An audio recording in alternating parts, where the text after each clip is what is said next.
लंबी खींचतान के बाद राज्यपाल कलराज मिश्र ने 14 अगस्त से विधानसभा सत्र को मंजूरी दे दी है। गहलोत कैबिनेट ने चौथी बार राजभवन को सत्र के प्रस्ताव भेजा था।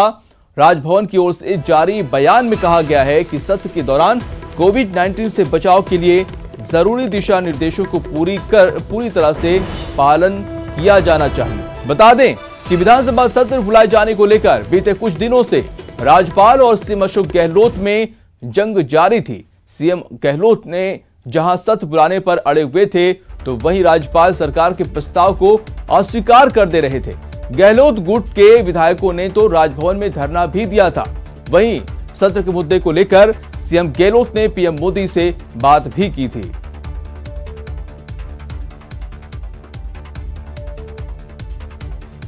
तो आखिरकार चौथे प्रस्ताव को मंजूरी मिल गई। राज्यपाल ने सेशन को बुलाने के लिए मंजूरी दे दी है। 14 अगस्त को विधानसभा सत्र को मंजूरी दी है। राज्यपाल और सीएम अशोक गहलोत के बीच तनातनी चल रही थी और अब ये गतिरोध कहीं ना कहीं अब खत्म होता हुआ नजर आ रहा है। गहलोत जी खुद गवर्नर साहब से मिले, गवर्नर साहब के साथ चाय पीकर आए हैं। बहुत अच्छी बातें हुई है।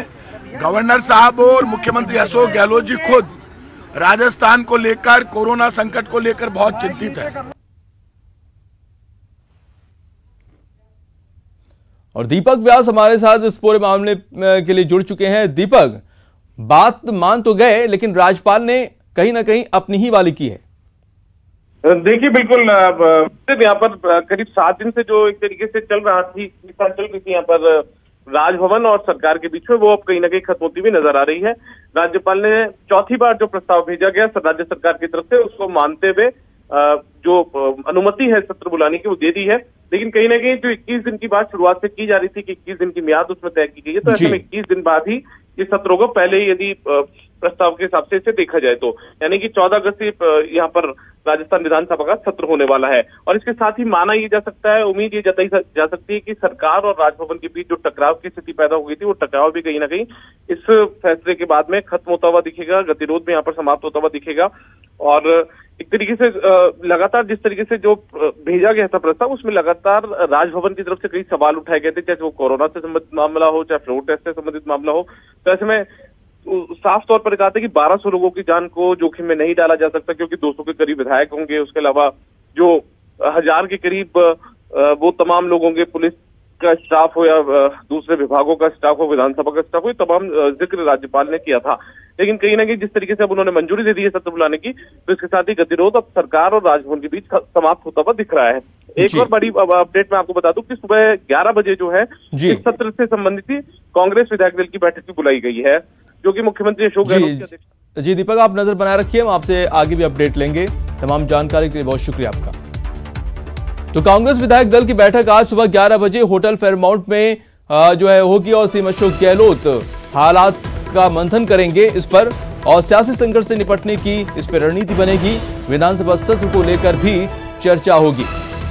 तो बड़ी खबर आपको इस वक्त ही बता दें कि सेशन की मंजूरी के बाद कांग्रेस विधायक दल की आज बैठक होने वाली है और सुबह 11 बजे ये बैठक जो है होटल फेयरमाउंट में होगी।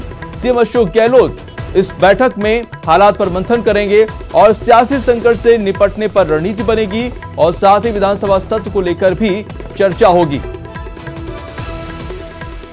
गोवर्धन हमारे साथ जुड़ चुके हैं। गोवर्धन, अब जाकर गतिरोध कहीं ना कहीं खत्म होता नजर आ रहा है, लेकिन आज की जो अहम बैठक होने वाली है उसमें क्या कुछ रहने वाला है? देखिए, राजभवन और सरकार के बीच जो गतिरोध था वो तो अब विधानसभा सत्र की 14 अगस्त से मंजूरी देने के साथ ही लगभग खत्म हो गया है। वो जो टकराव के जो हालात थे वो देर रात होते होते विधानसभा सत्र की मंजूरी मिलते ही खत्म हो चुका है। आज इस राजभवन और सरकार के बीच टकराव खत्म होने के बाद पहली कांग्रेस विधायक दल की बैठक है। इस बैठक में अगली रणनीति पर मंथन किया जाएगा, क्योंकि अब तो 14 अगस्त से विधानसभा सत्र भी होना है। तो क्या कोई वोटिंग करवाई जाएगी? विश्वास मत का जिक्र तो इस प्रस्ताव में था नहीं, लेकिन आगे किस तरह से क्या विश्वास मत प्रस्ताव लाया जाएगा या वोटिंग करवाई जाएगी, इसको लेकर के भी यहाँ चर्चा होनी है। दूसरा, विधायकों को कितने दिन होटल में और रहना होगा, इसको लेकर के भी आज चर्चा हो सकती है, क्योंकि पिछली बार जब मीटिंग हुई तो सीएम ने और वरिष्ठ नेताओं ने ये कहा था, विधायकों से कहा था कि 21 दिन भी आपको होटल में रहना पड़ सकता है, तो उस पर विधायकों ने अपनी सहमति जताई थी। तो इन्हीं सब मुद्दों को लेकर के आज विधायक दल की बैठक में चर्चा की जाएगी। जी, बहुत शुक्रिया तमाम जानकारी के लिए गोवर्धन। तो सियासी महाभारत का मामला फिर सुप्रीम कोर्ट में पहुंच गया है। स्पीकर सीपी जोशी ने फिर 24 जुलाई के राजस्थान हाईकोर्ट के फैसले के खिलाफ याचिका दी है। नई याचिका में हाईकोर्ट के सचिन पायलट के जो 19 विधायकों की अयोग्यता पर फैसला लेने पर रोक लगाने को चुनौती दी गई है। बता दें कि 2 दिन पहले विधानसभा स्पीकर सीपी जोशी ने सुप्रीम कोर्ट से अपनी याचिका वापस ले ली थी। तो बड़ी खबर आपको बता दें कि 24 जुलाई के राजस्थान हाईकोर्ट का जो फैसला है उसके खिलाफ स्पीकर सीपी जोशी एक बार फिर से हाईकोर्ट में याचिका दाखिल करने जा रहे हैं। आपको बता दें कि सीपी जोशी जो स्पीकर हैं, उन्होंने जो पहली सुनवाई हुई 2 दिन पहले, उसमें उन्होंने याचिका को वापस ले लिया था, लेकिन एक बार फिर से सचिन पायलट गुट की जो 19 विधायक हैं उनकी अयोग्यता को चुनौती देने के लिए एक बार फिर से हाईकोर्ट का दरवाजा खटखटाया है। और बढ़ते अगली खबर, बीएसपी विधायकों के कांग्रेस में विलय पर आज फिर सुनवाई है। जस्टिस महेंद्र गोयल की अदालत में यह सुनवाई होगी। बीजेपी विधायक मदन दिलावर ने दाखिल की है याचिका और इसी सियासी संकट में बीएसपी विधायकों के लिए आज का दिन बेहद ही अहम है। तो बीएसपी भी लगातार कांग्रेस के खिलाफ मोर्चा खोल रखी है और बीएसपी विधायकों के कांग्रेस में विलय वाले मामले में आज फिर से सुनवाई होनी है। जस्टिस महेंद्र गोयल की अदालत में ये अहम सुनवाई होगी। लेकिन 130 दिन के आसपास होने के बावजूद भी मेरी अपील का कोई निस्तारण नहीं किया, जबकि कांग्रेस के मुख्य सचेतक महोदय ने एक निवेदन उनको किया था लिखित में। उसी के आधार पर उन्होंने माननीय एमएलएज को जो पायलट गुटके थे उनको नोटिस दिया और वो वहाँ नहीं मिले मकान पर, तो उनके रातों रात को 1 बजे तक चस्पा करवाया और मेरी सुनवाई 130।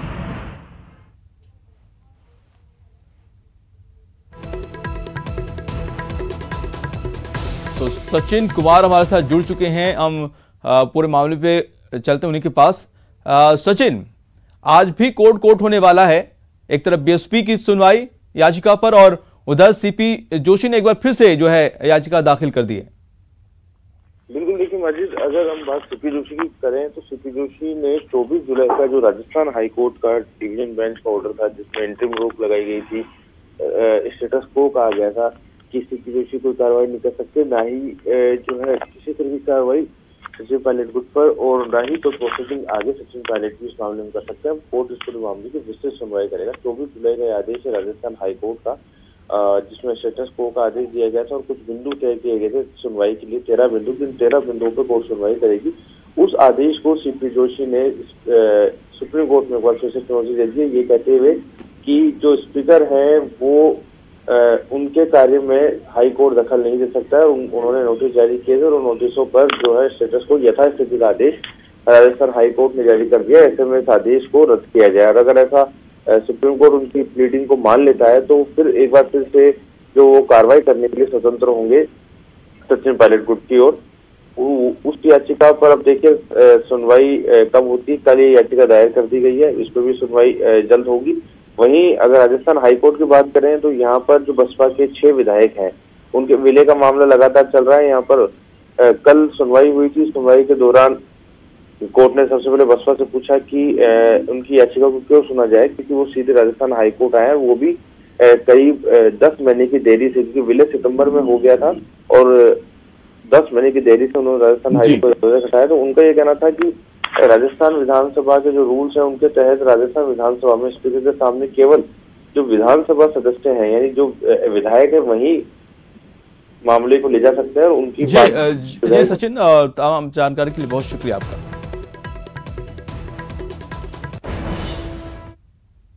तो एक तरफ जो है सियासी जंग कोर्ट तक पहुंच चुकी है और दूसरी जंग सियासी मैदान में भी लड़ी जा रही है और नए पीसीसी चीफ का ट्विटर वार हुआ है। जी हां, गोविंद सिंह डोटासरा ने पायलट पर तंज कसा है।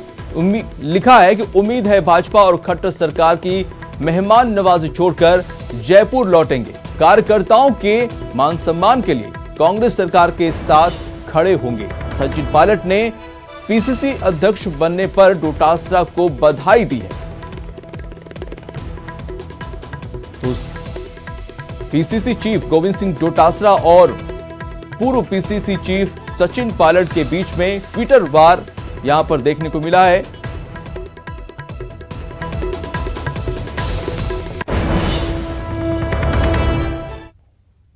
ब्रेक के बाद आपका स्वागत है और अब चलिए जान लेते हैं कोरोना संक्रमण की क्या कुछ स्थिति है।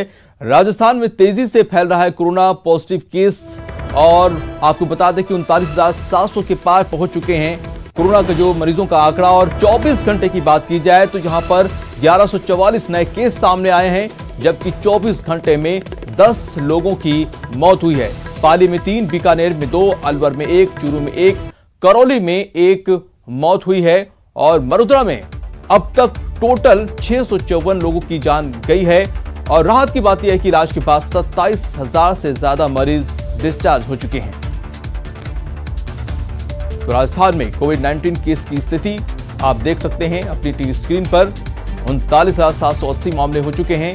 एक्टिव केस की संख्या 10,817, जबकि ठीक होने वालों की तादाद है 27,032 और मरने वालों की संख्या 654 हो गई है। और जिलेवार भी आप देख सकते हैं कि क्या कुछ स्थिति है। जोधपुर में 6,599 तक मामले पहुंच चुके हैं, जयपुर में 5,139 हो गए हैं, जबकि अलवर में 3,614 और इसी तरह बाकी शहरों की स्थिति भी आप देख सकते हैं। हर जगह पर कोरोना का ग्राफ बढ़ा ही है।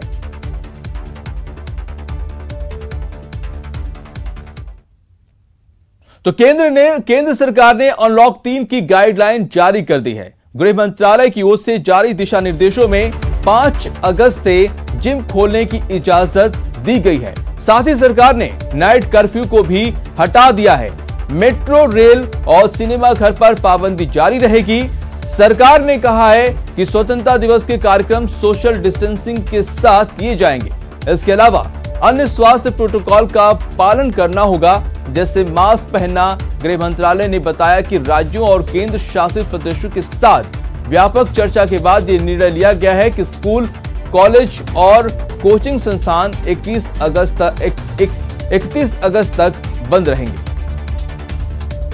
तो अनलॉक 3.0 की गाइडलाइन जारी हो गई है। आप देख सकते हैं क्या कुछ गाइडलाइन जारी की गई है, यानी कि मास्क लगाना अभी भी जरूरी होगा और सिनेमा हॉल्स वगैरह बंद रहेंगे। सोशल डिस्टेंसिंग का पालन करना होगा।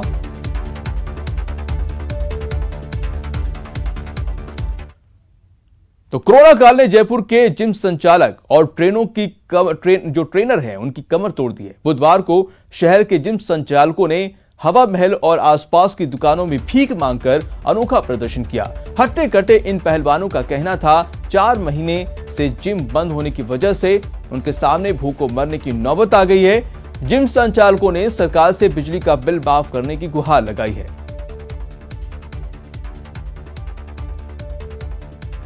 तो कोरोना काल ने हर किसी की कमर तोड़ दी है। रोजी रोटी पर बहुत बड़ा असर पड़ा है और ये जिम संचालक हैं, इनकी भी कमर टूट गई है और देखने में तो हट्टे कट्टे हैं, लेकिन भीख मांगकर प्रदर्शन कर रहे हैं और बिजली बिल माफ करने की सरकार से गुहार लगा रहे हैं। 4 महीने से जिम बंद है, जिसकी वजह से इनकी रोजी रोटी पूरी तरह से बंद है और भूखों मरने की नौबत आ गई। हमारी ये नौबत आ गई, आज हम भीख मांग रहे हैं। सरकार बिजली के बिल भेज रही है, जब हमने कमाया ही नहीं है तो बिजली के बिल कहाँ से देंगे। और सबसे बड़ी बात है, जैसे आप सभी हो, आपके भी परिवार है, बच्चे हैं, हमारे भी है, हम भी घर से हैं, तो हम कैसे गुजारा करें। और अब वो खबर जो न सिर्फ आपके बल्कि आपके बच्चों के लिए बेहद अहम है। सबसे पहले हम आपको ये बता दें कि मानव संसाधन विकास मंत्रालय यानी HRD मिनिस्ट्री का नाम बदल गया है। अब इसे सिर्फ और सिर्फ शिक्षा मंत्रालय के नाम से जाना जाएगा। साथ ही साथ सरकार ने देश की शिक्षा नीति में आमूलचूल परिवर्तन करने का मन बना लिया है और नई शिक्षा नीति का भी ऐलान कर दिया है। नई शिक्षा नीति में 3 साल से 18 साल के बच्चों को शिक्षा के अधिकार के कानून के अंदर लाया जाएगा। साथ ही साथ प्राइवेट स्कूलों की मनमानी फीस पर लगाम लगेगी। और क्या क्या है इस शिक्षा नीति में, आइए हम आपको बताते हैं। तो ग्राफिक्स के जरिए आप देख सकते हैं कि क्या कुछ बड़ी बातें हैं इस नई शिक्षा नीति की, वो आपको दिखा रहे हैं। देश की ऐसी शिक्षा नीति जो 1986 के बाद जो स्कूली शिक्षा और उच्च शिक्षा में उसकी परिवर्तनकारी सुधारों के लिए एक महत्वपूर्ण रास्ता प्रशस्त करेगा। और जो हमारे देश के प्रधानमंत्री ने एक नए भारत के निर्माण की बात की है, जो स्वच्छ भारत होगा, स्वस्थ भारत होगा, सशक्त भारत होगा, समृद्ध भारत। तो रक्षाबंधन का पर्व 3 अगस्त को है। इस बार डाक विभाग पर राखियां भेजने का भार बहुत बढ़ गया है। ऐसा क्यों हुआ है, देखते हैं ये रिपोर्ट। रक्षाबंधन पर कोरोना का असर, राखी पर बहनों का मायका जाना मुश्किल, बहनें डाक से भेज रही राखियां। रक्षाबंधन भाई बहनों के प्यार का त्योहार है। इस दिन भाई की कलाई पर बहनें राखी बांधकर रक्षा का वचन लेती हैं। इस बार रक्षाबंधन पर कोरोना का असर देखने को मिल रहा है। कोरोना के कारण बहनें अपने भाई को राखी बांधने के लिए मायके नहीं जा पा रही हैं। बहनों ने अपने मायके जाने का कार्यक्रम स्थगित कर दिया है। ऐसे में बहनें डाक या कुरियर से राखी भेज रही हैं। इससे डाक विभाग पर काम का बोझ बढ़ गया है। डाक विभाग ने राखी भेजने के लिए अच्छी तैयारी की है। हर बार की तरह इस बार भी डाक विभाग ने बहनों की राखियां अपने भाइयों तक पहुंचाने के लिए खास इंतजाम किए हैं। जैसे कि डाक विभाग ने एक वाटरप्रूफ लिफाफा, उसकी सेल सभी मुख्य डाकघरों के माध्यम से वो करवाई जा रही है, ताकि वाटरप्रूफ लिफाफे के अंदर राखियां रख करके भेजी जा सके। खासकर अभी जैसे बरसात का मौसम है, उसमें वाटरप्रूफ लिफाफा जो है उनकी सुरक्षा के लिए, राखियों की सुरक्षा के लिए ठीक रहता है। जयपुर शहर के डाकघरों में रोजाना 3000 से 4000 राखी के लिफाफे आ रहे हैं। पिछले साल के मुकाबले इस बार राखी भेजने का आंकड़ा 70% ज्यादा है। डाक विभाग के कार्यालयों में अतिरिक्त काउंटर के साथ ही विशेष बॉक्स लगवाए गए हैं। डाक विभाग में भी वाटरप्रूफ लिफाफे तैयार किए गए हैं।